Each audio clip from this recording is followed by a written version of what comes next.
बिस्मिल्लाहिर्रहमानिर्रहीम। अस्सलाम वालेकुम। हम आपके वाटर सॉल्युबल विटामिन्स कंटिन्यू कर रहे हैं इस लेक्चर में। लास्ट लेक्चर में हमने स्टार्ट किया था पैराडॉक्सिन विटामिन B6। तो विटामिन B6 का फंक्शन ये था कि विटामिन B6 की पहले तो 3 फॉर्म्स हैं, पैराडॉक्सिल, पैराडॉक्सिन और पैराडॉक्सिमाइन। तो इसका ये एंजाइम PLP में कन्वर्ट होता है और PLP एंजाइम आपके यूरिया और प्रोटीन मेटाबॉलिज्म में ज़रूरी होता है।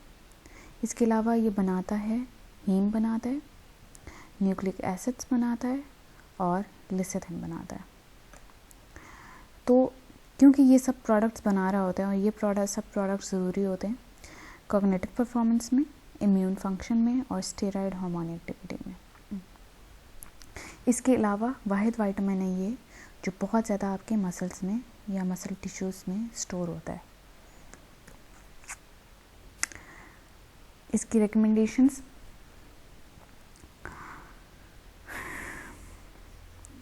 डिपेंड कर रही होती हैं हमारी प्रोटीन इंटेक्स पर। फूड सोर्सेज क्या हैं? सारे प्रोटीनेशियस फूड्स हैं, जैसे मीट, फिश, पोल्ट्री। फिर उसके अलावा कुछ वेजिटेबल्स हैं आपकी, जैसे पोटैटोज़ और ग्रीन वेजिटेबल्स और फ्रूट्स।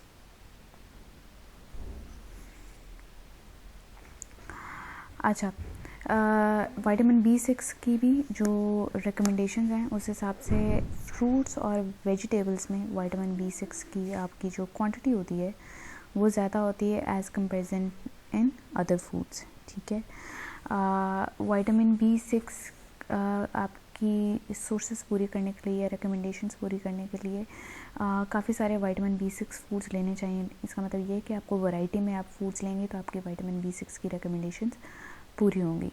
और दूसरा विटामिन B6 जो है हीट बर्दाश्त नहीं कर सकता, so it's unstable to heat. तो बहुत ज़्यादा हाई टेम्परेचर पे जब खाना पकता है तो भी विटामिन B6 ज़ाया हो जाता है। तो सारे के सारे प्रोटीन रिच फूड्स, वेजिटेबल्स और फ्रूट्स जो हैं विटामिन B6 की अच्छी सोर्सेज हैं। विटामिन B6 की डेफिशिएंसी ये है कि आपकी विटामिन B6 क्योंकि आपकी न्यूरोट्रांसमीटर्स बना रहा है, ठीक है, ब्रेन फंक्शन में इंपॉर्टेंट होते हैं वो, तो आपका ब्रेन फंक्शन की एक्टिविटी कम होती है। उसके अलावा ट्रिप्टोफैन की जो है एबनॉर्मल एक्यूमुलेशन होती है, क्योंकि विटामिन B6 होता है जो उसको प्रॉपर सिंथेसाइज कर रहा होता है, प्रॉपर अमाउंट्स में रेगुलेट कर रहा होता है, तो उसके बगैर ट्रिप्टोफैन जो है आपकी बॉडी में जमा होना शुरू हो जाता है। ठीक है, तो इससे होता क्या है, ब्रेन रिलेटेड सिम्टम्स होते हैं जैसे डिप्रेशन और कन्फ्यूजन, ठीक है, और कन्वल्जन्स, ठीक है, दौरे पड़ना।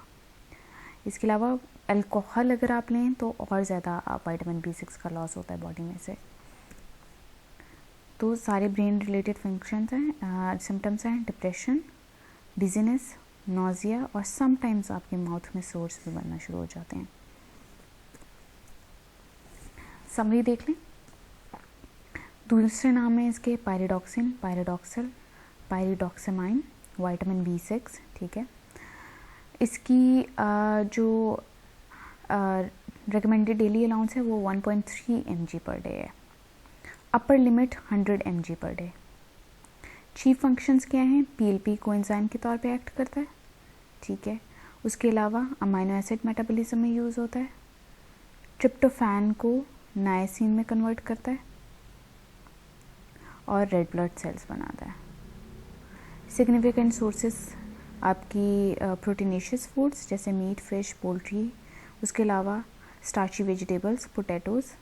उसके अलावा लिग्यूम्स और नॉन सिट्रस फ्रूट्स। हीट से इजीली डिस्ट्रॉय हो जाता है। डेफिशिएंसी सिम्टम्स इसके dermatitis, anaemia, depression, confusion and convergence. Brain related symptoms याद रखिएगा।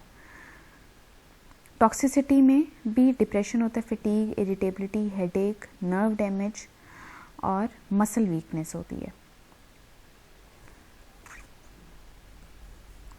फिर आप आ जाएं फॉलेट पे। फॉलेट को फॉलिक एसिड भी कहते हैं।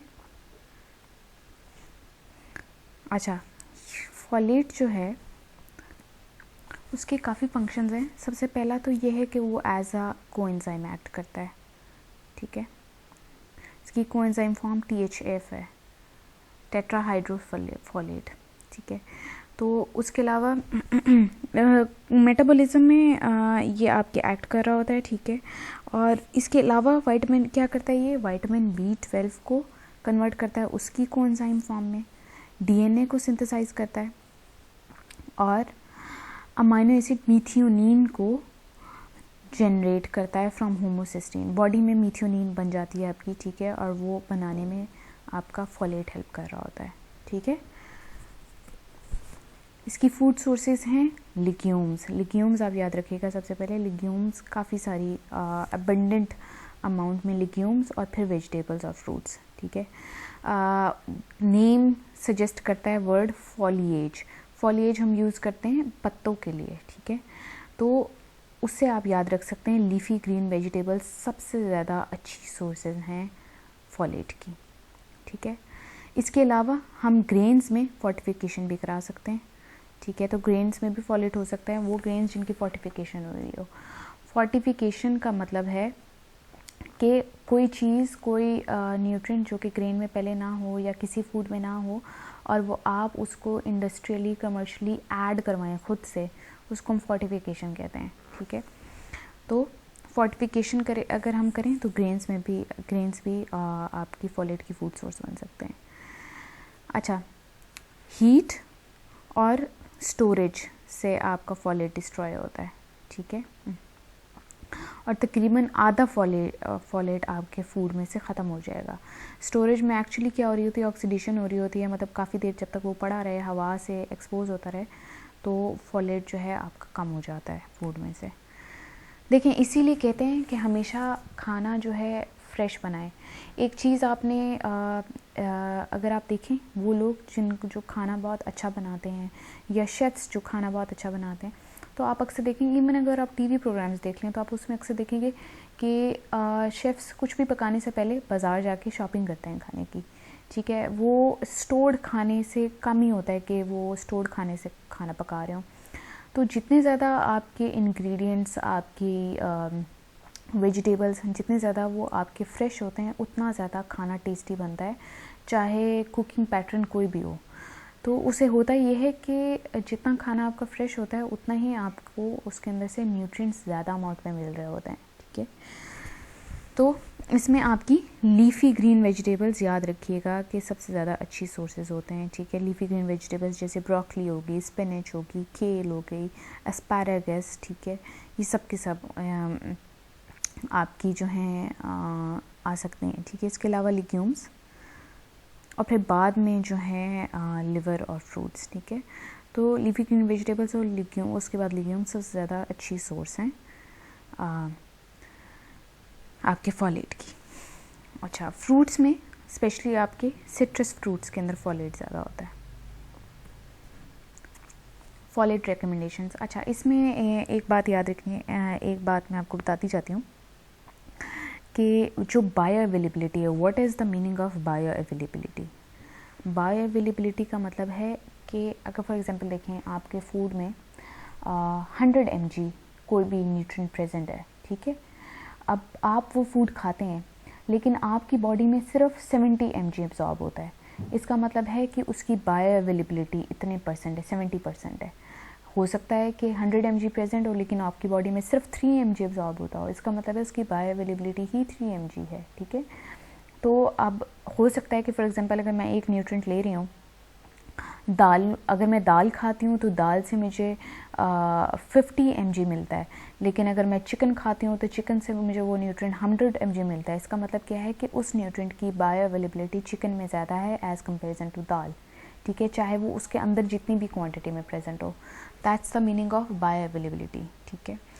तो जो फॉलेट की बायो अवेलेबिलिटी है, वो अगर आप फूड्स में से लेते हैं तो आपको 50% मिलती है, ठीक है, लेकिन अगर आप सप्लीमेंट्स में से लेते हैं तो आपको 100% मिलती है, ठीक है। तो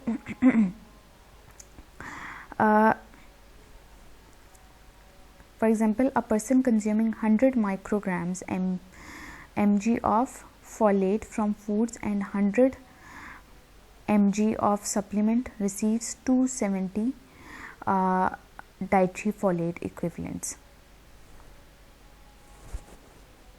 ये इसलिए क्योंकि आपके जो सप्लीमेंट्स होते हैं उनमें 1.7 टाइम्स ज़्यादा आपको फोलेट मिलती है एज़ कंपेरिजन टू फूड. अच्छा, अब फॉलेट की जो नीड है वो तब राइज़ करती है जब आपके सेल्स बहुत ज़्यादा मल्टीप्लाई कर रहे होते हैं, फास्टर रेट पे सेल्स मल्टीप्लाई करते हैं. अब फास्टर रेट पे सेल्स मल्टीप्लाई कब करते हैं? स्पेसिफिकली कर रहे होते हैं प्रेगनेंसी में, ठीक है, जब फीटस की ग्रोथ हो रही होती है, ठीक है. तो प्रेग्नेंट वुमेन में फॉलेट की रिकमेंडेशन सबसे ज़्यादा हाई होती हैं. अच्छा, फॉलेट के कुछ फंक्शंस हैं या रिलेटेड आप कह लें कि चीज़ें हैं, जैसे for example folate and heart disease. अच्छा, इससे पहले एक मिनट मैं आपको ये बात याद करा दूं कि फॉलेट का basic function as a coenzyme है और एज डीएनए सिंथेसिस है, ठीक है. तो डीएनए सिंथेसिस इसका बेसिक बिग फंक्शन है. तो जब भी तो आप उसको इसलिए याद रखें कि जब भी आपके सेल ज़्यादा अमाउंट में ग्रो करेंगे, मल्टीप्लाई करेंगे, तो आपको फॉलेट भी चाहिए होगा, ठीक है. तो फॉलेट और हार्ट डिजीज़ में एक फॉलेट का रोल ये है कि फॉलेट जो है क्या कर रहा होता है, अमाइनो एसिड की ब्रेक डाउन कर रहा होता है, अमाइनो एसिड होमोसिस्टीन की, ठीक है. अगर फॉलेट नहीं होता तो होमोसिस्टीन एक्यूमुलेट कर जाता है, ठीक है. अगर वो एक्यूमुलेट करता है तो उससे क्या होता है कि देखा गया है कि अगर ज़्यादा होमोसिस्टीन एक्यूमुलेट हो तो ब्लड क्लॉट्स बनना शुरू हो जाते हैं और एथेरोस्क्लेरोटिक लीजन्स होना शुरू हो जाते हैं. एथेरोस्क्लेरोटिक लीजन्स ये हैं कि आपकी ब्लड कैपिलरी के अंदर फ़ैट ज़्यादा जमा हो जाए, ठीक है. अगर फ़ैट इतना जमा हो गया, ये समझे फॉर एग्जांपल ब्लड कैपिलरी के अंदर ये फ़ैट है सारा, ठीक है, तो आप देखेंगे कि ब्लड का डायमीटर कम हो गया है, ठीक है, ब्लड कैपिलरी का. तो ब्लड कम गुज़रता है, इतना गुज़रने के बजाय इतना गुज़रता है, तो ब्लड का प्रेशर ज़्यादा हो जाता है और ब्लड क्लॉट बनने का ख़तरा ज़्यादा हो जाता है, ठीक है. तो हम क्या है इसमें कि ब्लड क्लॉट्स और एथेरोस्क्लेरोसिस होने का ख़तरा होता है, ठीक है. अच्छा, फोर्टिफाइड फूड्स लेने से क्या होता है कि ब्लड फॉलेट बढ़ जाता है और होमोसिस्टीन जो है वो भी ब्लड में से कम हो जाता है, ठीक है. तो ये एक रोल है, लेकिन हम ये नहीं कह सकते कि फॉलेट लेने से हम हार्ट डिज़ीज़ को प्रिवेंट कर सकते हैं. हार्ट डिज़ीज़ को प्रिवेंट करने के लिए आपको अपनी डाइट में से फ़ैट कम करना होगा और एक्सरसाइज ज़्यादा करनी होगी, ठीक है. अच्छा, फॉलेट और कैंसर, क्योंकि आपको पता है कि फॉलेट डीएनए बना रहा होता है, ठीक है.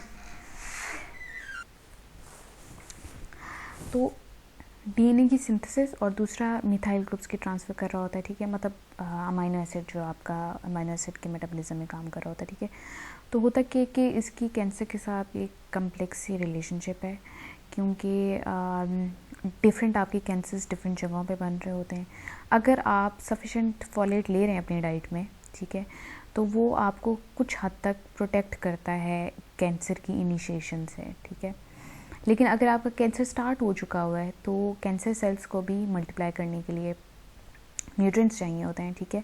तो तब ये फॉलेट जो है उसको उल्टा और बढ़ाता है, ठीक है. तो कुछ आपके कैंसर जैसे एसोफेगल कैंसर है, कोलोरेक्टल कैंसर है, पेनक्रियाटिक कैंसर है, ये इन सब के रिस्क्स को ज़रा कम करता है फॉलेट. अच्छा, फॉलेट डेफिशिएंसी. फॉलेट डेफिशिएंसी से क्या होता है, सेल डिवीजन कम होती है, ठीक है, और दूसरा प्रोटीन सिंथेसिस कम होती है, ठीक है. ये दोनों के दोनों बहुत ज़्यादा इम्पॉर्टेंट हैं टिश्यूज़ की ग्रोथ के लिए, ठीक है. तो कुछ हद तक तो बच्चों की ग्रोथ में और बाकी से ज़्यादा आपका फिर प्रेगनेंसी में ज़रूरत होती है फॉलेट की, ठीक है. अगर फॉलेट की डेफिशिएंसी हो जाए तो उसमें क्या होता है कि आपके रेड ब्लड सेल्स नहीं ज़्यादा अमाउंट में बन पाते, ठीक है, और GI ट्रैक के सेल्स भी डिमिनिश होना शुरू हो जाता है, उनका फंक्शन डिमिनिश होना शुरू हो जाता है, ठीक है। तो जो फॉलेट की डिफिशिएंसी है उसका पहले सिम्टम्स ही हैं एनीमिया और GI ट्रैक डिटेरियोरेशन। एनीमिया में आपको बता चुकी हूँ, एनीमिया में आपके रेड ब्लड सेल्स की क्वांटिटी कम हो जाना, ठीक है। रेड ब्लड सेल्स की क्वांटिटी कम हो जाना उसको हम एनीमिया कहते हैं, ठीक है। अब खून की कमी हो जाना जिस्म में उसको हम एनीमिया कहते हैं। अच्छा, तो फॉलेट डिफिशिएंसी का जो एनीमिया होता है उसमें क्या होता है, large immature red blood cells बनना शुरू हो जाते हैं, properly synthesised red blood cells नहीं होते, लार्ज होते हैं और इमेच्योर होते हैं। तो उससे क्या होता है कि और बाकी रेड ब्लड सेल्स का साइज़ और ज़्यादा नंबर में कम हो जाते हैं, साइज़ में बड़े हो जाते हैं। इसको हम मेगैलोब्लास्टिक एनीमिया कहते हैं, ठीक है। अच्छा, उसके अलावा फॉलेट के बगैर DNA डैमेज होता है, ठीक है। तो क्योंकि DNA आपका नहीं प्रॉपर्ली बन रहा होता तो properly red blood sales divide नहीं होते, रेड ब्लड सेल्स मैच्योर नहीं होते, ठीक है। और फिर रेड ब्लड सेल्स के अंदर इतनी कैपेसिटी नहीं होती ऑक्सीजन कैरी करने की, ठीक है। क्योंकि रेड ब्लड सेल्स का काम है ऑक्सीजन कैरी करना, ब्लड का काम होता है ऑक्सीजन कैरी करना पूरे के पूरे जिस्म में, ठीक है। तो और ब्लड अगर पूरे जिस्म में प्रॉपर्ली ऑक्सीजन कैरी नहीं करता तो आपको बहुत जल्दी फटीग, टायर्डनेस होना शुरू हो जाती है। अच्छा, अब ये सबसे ज़्यादा इम्पॉर्टेंट है, folate and neural tube defects. होता क्या है कि प्रेगनेंसी के दौरान में क्योंकि बहुत ज़्यादा अमाउंट में ग्रोथ हो रही होती है रेड ब्लड सेल्स की, ठीक है, बहुत फास्टली ग्रोथ हो रही होती है। तो होता क्या है कि उस वक्त चाहिए होता है आपको फॉलेट चाहिए होता है सबसे ज़्यादा, लाइफ स्टेज में सबसे ज़्यादा उस वक्त चाहिए होता है, ठीक है। तो क्या कहते हैं, अगर नहीं मिले तो न्यूरल ट्यूब डिफेक्ट्स हो सकते हैं, जैसे for example spina bifida. Spina bifida एक बर्थ डिफेक्ट है, बच्चा इस डिफेक्ट के साथ पैदा होता है, ठीक है। इसमें क्या होता है, स्पाइन और स्पाइनल कॉर्ड नहीं बनती सही तरीके से, ठीक है। स्पाइन और स्पाइनल कॉर्ड नहीं बनती तो क्या होता है कि प्रॉपरली बच्चा चल नहीं पाता, ठीक है। उसके स्ट्रक्चर में, उसकी फॉर्म में डिफॉर्मिटी आ जाती है, ठीक है। उसके अलावा बेबी का ब्रेन प्रॉपरली नहीं बन पाता, ठीक है। न्यूरल ट्यूब डिफेक्ट्स जो हैं वो सारे के सारे, न्यूरल ट्यूब जो है वो आपकी स्पाइन और ब्रेन से रिलेटेड है, ठीक है। तो इसी से रिलेटेड सारे के सारे डिफेक्ट्स होते हैं, ठीक है। और उनमें एक स्पाइना बिफिडा है वो जो कि आपकी स्पाइन नहीं बनती। न्यूरल ट्यूब डिफेक्ट्स में ये भी होता है कि आप बेबी का ब्रेन प्रॉपरली जो है नहीं बनता, या कोई ना कोई इसमें इशू आ जाता है, ठीक है।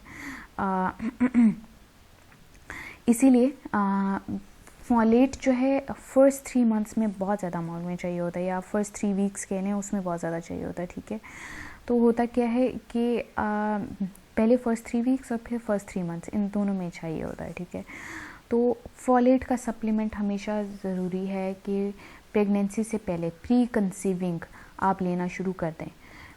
जो मदर्स जो फैमिलीज़ मदर्स प्लान कर रही हों कि वो कंसीव करना चाहते हैं, ठीक है, तो उनको चाहिए कि वो फॉलेट के सप्लीमेंट्स पहले लेना शुरू कर दें, ठीक है। अक्सर औक़ात ऐसा होता है कि मदर्स को काफ़ी लेट पता चलता है कि दे आर कंसीव्ड, ठीक है। और उसमें क्या होता है कि पहले 3 हफ्ते तो इसी तरीके से गुजर जाते हैं, ठीक है। तो और उसी में सबसे ज़्यादा आपको ज़रूरत होती है फॉलिक एसिड की। तो अगर आप उस वक्त नहीं लें तो उस वक्त वो जो न्यूरल ट्यूब डिफेक्ट आना है वो आ जाएगा। तो इसलिए ज़रूरी है कि प्री कंसीविंग आप फॉलिक एसिड के सप्लीमेंट्स लेना शुरू करते हैं। सप्लीमेंट्स आर गुड वे, क्योंकि सप्लीमेंट से ज़्यादा आपको फॉलिक एसिड की बायोअवेलेबिलिटी होती है, ठीक है। तो 1 मंथ बिफोर आप कंसेप्शन लें और continue through out first trimester folic acid लेना बहुत ज़रूरी है ताकि न्यूरल ट्यूब डिफेक्ट ना हो, ठीक है।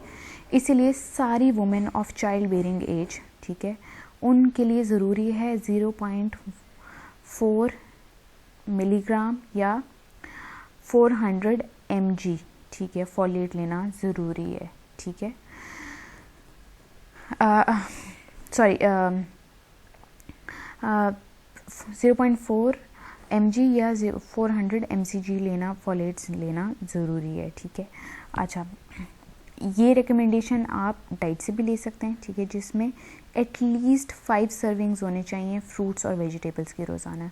और हमें पता है कि हाँ बहुत कम लोग हैं जो फ्रूट्स और वेजिटेबल्स की एटलीस्ट 5 सर्विंग्स एक दिन में लेते हैं, ठीक है। मैक्सिमम अगर कभी होता भी है तो हाँ एक इंसान नॉर्मली दिन में एक बार फ्रूट खा लेता है, ठीक है, लेकिन proper 5 servings different variety of fruits and vegetables के लेना थोड़ा मुश्किल होता है, तो इसीलिए सप्लीमेंट्स रिकमेंड किए गए हैं। स्पाइना बिफिडा इसी तरीके से होता है, ठीक है। बेबी के यहाँ पे लोअर बैक में एक इस तरह का आप कह लें बहुत बड़ा सा एक उभरा हुआ स्पॉट होता है, स्पॉट कह लें, ठीक है, जिसमें आपका ये इस तरीके से होता है and that's the defect actually, ठीक है।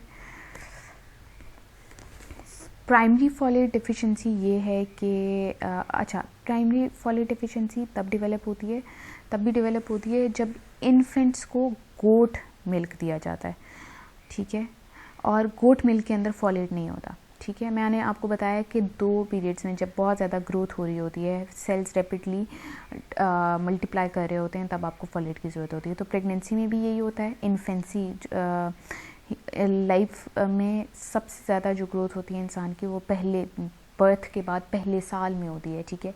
तो इन दोनों में ग्रोथ जो है वो ज़्यादा हो रही होती है, ठीक है। तो इस वजह से क्या कहते हैं आपकी जो है इन्फेंट्स को गोट मिल्क नहीं देना चाहिए, ठीक है। इन्फेंट्स को सिर्फ ह्यूमन मिल्क या फिर फार्मूला मिल्क देना चाहिए। सेकेंडरी फॉलेट डिफिशिएंसी ये है कि इसमें इम्पेयर्ड एब्जॉर्प्शन होती है, ठीक है। कोई ना कोई मेटाबॉलिक सिंड्रोम हो गया, कोई ना कोई बीमारी होगी, कोई ना कोई ड्रग ले लिया, ठीक है, उन सब सिचुएशंस में फॉलेट की डिफिशिएंसी हो जाती है, ठीक है। जैसे फॉर एग्जांपल ऐसी सिचुएशंस में जब प्रेगनेंसीज हों जिनमें ट्विंस या ट्रिपलेट्स हों तब ज़्यादा ज़रूरत होती है, ठीक है। कैंसर में, स्किन डिस्ट्रॉइंग डिजीज़ जैसे चिकन पॉक्स हैं, मीजल्स हैं, बर्न्स हैं, blood loss, GI tract damage, इन सब में आपको फॉलेट की ज़रूरत भी होती है और इनमें फॉलेट की मेल एब्जॉर्प्शन भी हो सकती है, ठीक है। तो उसके अलावा ड्रग्स, ठीक है, कई ऐसे ड्रग्स हैं जो फॉलेट को एब्जॉर्ब नहीं होने देते, जैसे एस्प्रिन है, ठीक है, एस्प्रिन और एंटासिड्स, ये फॉलेट को एब्जॉर्ब नहीं होने देते, तो ये भी आपको जो है नहीं लेने चाहिए। इसके अलावा ओरल कॉन्ट्रासेप्टिव्स, ठीक है, ओरल कॉन्ट्रासेप्टिव्स भी फॉलेट के एब्जॉर्प्शन के साथ आप कह लें कि उसको इम्पेयर करता है, ठीक है, उसको डिसरप्ट करता है। समरी देखें, फॉलेट के दूसरे नाम हैं folic acid, folacin, pteroyl glutamic acid PGA। Recommended daily allowance है 400 UG per day, upper limit 1000 UG per day. Chief functions body में एज अ THF काम कर रहा होता है, DNA सिंथेसिस में काम कर रहा होता है, तो in short new cell formation में हेल्प कर रहा होता है। सिग्निफिकेंट सोर्सेज इसकी fortified grains, leafy green vegetables, legumes, seeds, liver है। हीट और ऑक्सीजन से इजीली डिस्ट्रॉय हो जाता है, ठीक है। डेफिशिएंसी सिम्टम, सबसे पहला बड़ा सिम्टम एनीमिया है, ठीक है। एनीमिया के अलावा ग्लॉसिटीज मतलब smooth red tongue, mental confusion, weakness, fatigue, irritability, headache, shortness of breath, elevated homocysteine और न्यूरल ट्यूब डिफेक्ट्स, ठीक है, ये सब आपकी डिफिशिएंसी में आएगा। टॉक्सिसिटी जो है वो ये है कि विटामिन B12 की डिफिशिएंसी जब हो रही होती है तो उसको मास्क कर देता है, ठीक है, पता नहीं लगता कि विटामिन B12 की डिफिशिएंसी हो रही है, अगर क्योंकि फॉलेट और विटामिन B12 आपस में थोड़े कोरिलेटेड हैं। नेक्स्ट हम आपके नेक्स्ट लेक्चर में बायोटिन करेंगे और विटामिन B12 करेंगे और रिमेनिंग कोएंजाइम्स करेंगे। But for today this is it. Thank you for your consideration. अल्लाह हाफ़िज़।